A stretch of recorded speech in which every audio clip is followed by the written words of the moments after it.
Cóúrt stops federal government from releasing monthly allocations to Rivers State. Hello viewers and welcome to InfoGist TV. The Federal High Court sitting in Abuja on Wednesday barred the federal government from releasing further monthly allocations to Rivers State. The court, in the judgment that was delivered by Justice Joyce Abdullah Malik, specifically restrained the Central Bank of Nigeria (CBN) from allowing the state to draw funds from the Consolidated Revenue account. The judgment followed a suit marked FHC ABJ CS 984/2024, which was brought before the court by the Honorable Martins Amehule-led factions of the Rivers State House of Assembly. Cited as defendants in the matter included the Central Bank of Nigeria (CBN), Zenith Bank PLC, the Access Bank PLC, and the Accountant General of the Federation. Others are Governor Similaye Fubara, the Accountant General of Rivers State, and the Rivers State Independent Electoral Commission (RISEC), the Chief Judge of Rivers State, Honorable Justice S.C. Amadi, Chairman of RISEC, Honorable Justice Adolphus Enebeli, retired, and the government of Rivers State. The plaintiffs had approached the court praying it to withhold all federal monthly allocations meant for Rivers State. They predicted their case on the grounds that Governor Fubara had yet to comply with the court order that directed him to represent the 2024 appropriation bill to the Amehule-led factions of Rivers State House of Assembly. According to the plaintiffs, the High Court had, in a judgment that was delivered by Justice James Omotosho, recognized Honorable Amehule as the authentic Speaker of the Rivers State House of Assembly. They noted that the court invalidated the 2024 budget proposal that was presented before the four-member factions of the Assembly led by Honorable Victor Okojumbo, the Honorable Amehule-led members of the Rivers State Assembly. According to the plaintiffs, the High Court had, in a judgment that was delivered by Justice James Omotosho, recognized Honorable Amehule as the authentic Speaker of the Rivers State House of Assembly. They noted that the court invalidated the 2024 budget proposal that was presented before the four-member factions of the Assembly led by Honorable Victor Okojumbo. The Honorable Amehule-led members of the Rivers State Assembly added that the Court of Appeal upheld the High Court decision that was in their favor. They alleged that Governor Fubara had continued to make unauthorized withdrawals from the Consolidated Revenues Funds of Rivers State in breach of Section 120 of the 1999 Constitution as amended. Meanwhile, recall that on Monday, the Rivers State House of Assembly, led by the Martins Amehule, wrote to Governor Similaye Fubara stopping him from spending funds from the State Consolidated Revenue Fund. The development followed the expiration of the 7-day ultimatum given to the governor by the lawmakers loyal to the Minister of the Federal Capital Territory, Wike, for him to submit the 2024 budget afresh. The fresh presentations of the budget was among the conditions for peace signed during a parley held at the instance of President Bola Ahmed Tinubu to reconcile the factions of Wike and Fubara in court in Abuja. Fubara in 2023 presented an appropriation bill of over 800 billion naira for the 2024 fiscal year to the lawmakers loyal to him, then led by Edison Ehe for approval. Barely 24 hours after the budget presentation, the four-member assembly passed it and presented it to Fubara for assent.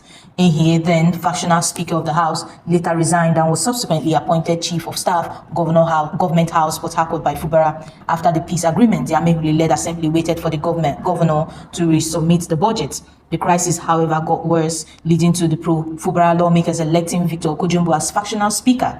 The governor declared that the pro-Wike lawmakers were no longer known to the law, as the court had restrained them as lawmakers in the state following their defection to the All Progressive Congress. The lawmakers appealed the judgment, and the Court of Appeal on July 4th quashed the ruling of the High Court and reinstated the pro-Wike lawmakers as members of the State House of Assembly.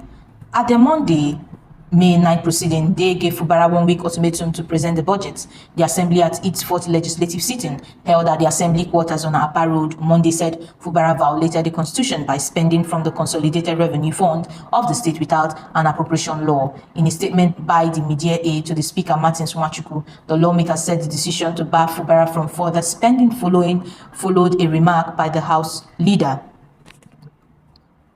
Major Jack drew the attention of the Assembly to the fact that given the combined provisions of Section 121 and 122 of the Constitution of the Federal Republic of Nigeria as altered, Governor Similaye Fubara has flagrantly continued to violate the Constitution by spending from the Consolidated Revenue Funds of the state without an appropriation law.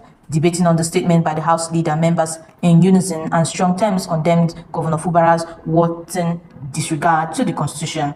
despite repeating reminders of the consequences of his actions, and thereby expressed their support for the shutdown of the expenditure from the Consolidated Revenue Fund of the state forthwith.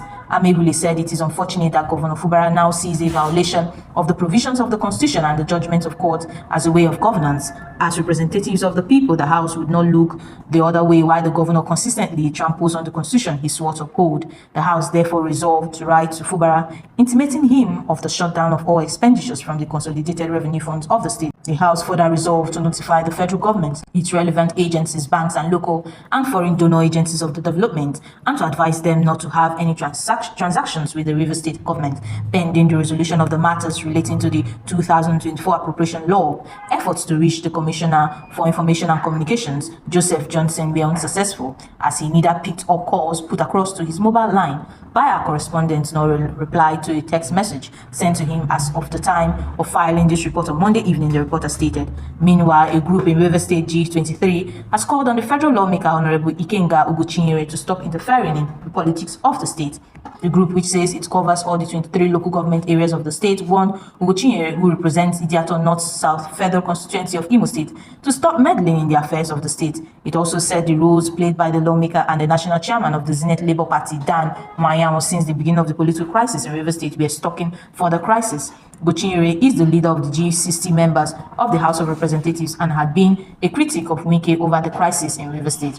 Leader of the G23, Chief Tony Okocha, speaking at a news briefing in Port Harcourt on Monday, said Ugochinyere should be more concerned about how to initiate bills aimed at solving the gully-ridden roads and flooding ravaging his community and the activities of the disbanded indigenous people of Biafra, rather than commenting on every issue in River State.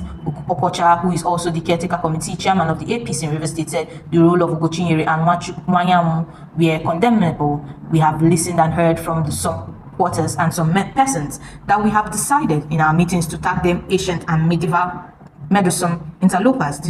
These groups, one I see on the television, are led by Ikenga Ugochinyere, who is a member of the House of Representatives and flaunts a group with nomenclature of G60. We have today decided to condemn in concrete and absolute terms the activity of a man who should be responsible, who has turned himself to be a hairling of the River State government and the governor. It beats our imagination that instead of the gully-ridden roads that characterize his area, instead of the flood issues that are almost sweeping away some communities in his area, he has seen practically nothing. Ugochinyere is not from River State. He has seen rivers as a kudit pipe to siphon money from a government that is rudderless. It is Ugochinyere now that is speaking about issues in River State. We will not accept that.